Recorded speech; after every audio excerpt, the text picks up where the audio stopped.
El hijo del Papa, el protegido del Papa, y digo hijo del Papa porque así se le conoce en los bajos mundos, por así decirlo, es un Monseñor Fernández, un obispo que va a ser cardenal de Argentina, que va a ser ni más ni menos el sustituto de la Daria. Se le conoce como el hijo del Papa porque el Papa Francisco lo impulsó su carrera desde sacerdote hasta cardenal. Salió toda una fichita. Es un delincuente en potencia, por así decirlo, y va a causar un terrible escándalo en la Iglesia Católica. ¿Por qué? Bueno, pues ni más ni menos, porque apoyó a un abusador. De esto se criticó a Benedicto, pero a este no se le criticó nada. Y esto ha provocado un terrible escándalo. De esto vamos a hablar en el tema del día de hoy. Te invito a que me acompañes y sin más, comenzamos.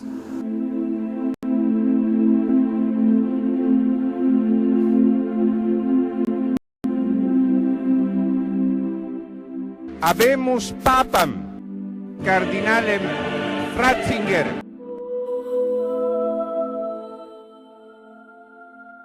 Cada vez más, mis queridos hermanos en Cristo, se destapa lo mal que están en este pontificado el día de hoy y sobre todo cómo nos han querido engañar y vender cosas que no son ciertas y sobre todo vernos la cara de tontos. Para ser más específicos y más claros, el hijo del Papa, que si se conoce lo voy a presentar, es Monseñor Fernández. No es cualquier cosa, es el nuevo director o prefecto de la congregación o dicasterio para la doctrina de la fe. Es Monseñor Tucho o Monseñor Fernández de Argentina. Bueno, él es el que va a ser el guardián de la fe, él es el que va de alguna u otra manera custodiar la fe de toda la Iglesia Católica en la congregación para la doctrina de la fe o dicasterio, como tú lo quieras nombrar. Bueno, pues no es cualquier cosa, pero este señor salió una fichita porque sí es protector de los delincuentes.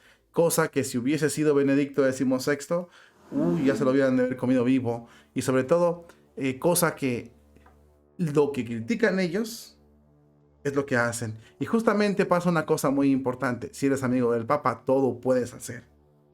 Pero si eres enemigo del Papa, prepárate porque te van a correr a la primera. Por desgracia, así se está viviendo en la iglesia el día de hoy. No hay justicia, no hay equidad y sobre todo no hay ese apoyo a las víctimas en la casa de Jesucristo, que es la iglesia católica, y eso es terrible.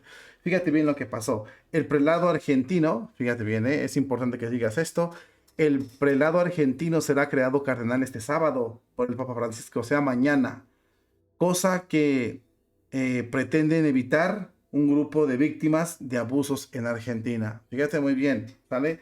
Según cuenta el medio argentino, una víctima del cura platense, Eduardo Lorenzo, el sacerdote que fue acusado de abuso y terminó incluso suicidándose él, viajó al Vaticano. Lo que busca es evitar que ejerza en uno de los máximos cargos de la Iglesia Católica. Él es arzobispo de La Plata, Víctor Manuel Tucho, el amigo Tucho Fernández, a quien consideran un encubridor del sacerdote denunciado por por más de cinco chicos que iban a su parroquia. Fíjate muy bien. La víctima, que tenía 16 años cuando ocurrieron los abusos, viajó a, el martes a Roma, acompañado por el abogado Sergio Salinas de la Red Internacional contra el Abuso Infantil Eclesiástico y, y querellantes de víctimas del Instituto de Argentina para poder denunciar esto. En la mañana de este jueves, el joven participó de una protesta a metros de la Basílica de San Pedro, frente a la congregación para la doctrina de la fe, el dicasterio al que el Papa destinó a Víctor Manuel Fernández para liderarlo. El abogado Salinas explica que el viaje de Pérez fue financiado por esa organización, emitida que lucha contra los abusos del clero.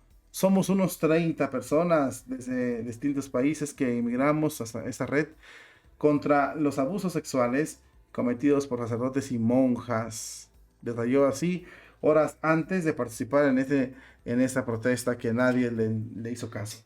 Cuando se hizo público el nombramiento de Víctor Manuel Fernández como prefecto del dicasterio para la doctrina de la fe, Él mismo reconoció que pidió al Papa Francisco no tener que dedicarse a las cuestiones de los abusos. Tucho escribió que el Papa facilitó las cosas porque me dijo que no es necesario ya que dirija los asuntos referidos a los abusos de menores, porque hay un equipo de especialistas que hace muy bien y que puede trabajar bastante bien ese tipo de situaciones. Hay unas críticas fuertes al arzobispo. Cuando se conoció la muerte del cura Lorenzo, el entonces arzobispo de La Plata, Víctor Tucho Fernández, difundió un comunicado oficial con su firma. La comunidad arquidiocesana, ante la muerte de nuestro hermano Eduardo Lorenzo, que se quitó la vida después de largos meses de enormes tensiones y sufrimiento, solamente nos cabe unirnos en oración para él, para que el Dios de la vida lo reciba en amor o con amor infinito. El mismo Señor nos ayudará a comprender algo en medio de estos misterios oscuros y nos enseñará algo aún a través de este dolor, concluyó Fernández. A los pocos días del suicidio del cura, quienes se enfrentaban a una pena de 25 años en prisión, el arzobispo platense convocó a una misa de despedida a Lorenzo en la iglesia Inmaculada Madre de Dios de Gómez, donde se hizo el reposo. Enterados de las familias de las víctimas, realizaron una protesta por la actitud tomada por la máxima autoridad en aquel tiempo de la Arquidiócesis de La Plata, cuenta así el medio argentino. Y este señor se muestra como un protector de estos abusadores. Hay una cosa que es muy interesante, mi querido hermano en Cristo. Cuando Benedicto XVI murió, lo atacaron, todavía lo siguen atacando. De hecho, el biógrafo de Benedicto salió a decirle al obispo de Alemania, Batzin, que no diga mentiras sobre Benedicto. A Benedicto se le calumnió hasta más no poder, con pruebas falsas. No hay pruebas. Y Benedicto la refutó, siendo papa la refutó. Y se le siguió calumniando de una forma u otra hasta que incluso era papa emérito y también se le siguió calumniando.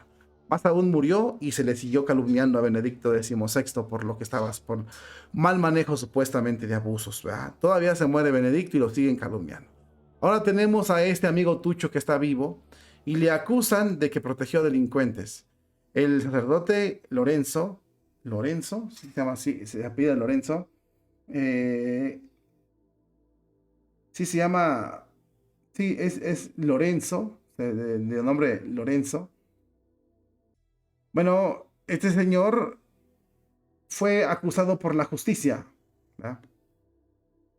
Fue acusado por la justicia, es Eduardo Lorenzo, sí se apellida. Bueno, fue acusado por la justicia y iba a enfrentar una pena de 25 años de prisión. Él fue acusado por la justicia y iba a ser condenado a una pena fuerte. Creo que fueron 4 chicos los que fueron víctimas del cura. Cuando iba a enfrentar esta pena, mejor se suicidó. Y el obispo, en lugar de atender a las víctimas y dar la cara por ellos, protegió al cura. Minimizó el dolor de las víctimas y se acabó todo. De hecho, si es cierto lo que dijo, él pidió que no lo metieran en casos de abusos porque él tiene cola que le pisen. Ahora, el asunto está de que él va a ser el guardián de la fe. Y eso es terrible. No sabemos por qué se fue allá, si el Papa se lo llevó para evitar un escándalo, porque no sabemos. Pero lo que sí sabemos es de que las víctimas le pisan los talones y no hacen caso. Y no hay quien se meta, no hay quien defienda a las víctimas. Todo esto junto con el caso de Rupni, que es un jesuita que incluso está por encima de cardenales, pues nos lleva a escandalizarnos muchísimo porque la justicia no es cierto. No hay justicia, no hay justicia dentro de Roma. Depende cómo le caigas al Papa, depende de las palancas, depende de las influencias que tengas en el Vaticano, es lo que inclina la balanza a tu favor o en tu contra. ¿Cómo vas a poner a este señor como cardenal y en un puesto que se puede decir de mucha importancia, muy cercano al Papa, si sabes tú cómo es? Hay denuncias, hay todo, hay comprobado. ¿Por qué lo van a hacer cardenal? Esas son las preguntas que muchos se hacen. ¿Por qué los que son modernistas gozan con tanta impunidad. Tenemos al obispo Stricker que lo quieren correr solo por decir la verdad. Y entonces a estos los premias, a los otros los corres. ¿Dónde está el equilibrio de la justicia? ¿Dónde está la equidad? ¿Dónde está la igualdad? ¿Dónde está el apoyo a las víctimas? ¿Dónde está la justicia? Todo esto va haciendo un montón de... va acumulando datos en los cuales tristemente se puede ver que el Papa protege a unos y a otros los castiga. Por lo tanto, la justicia de la que tanto nos hablan, creo que solo son para unos cuantos, y muchos pierden, muchos son olvidados. Y eso es lo que ha creado tanto resentimiento para con la Iglesia Católica. Muchas de las veces es cierto, muchas de las veces son los malos manejos que aquí se ven los que provocan tantos escándalos y desilusiones en la Iglesia Católica.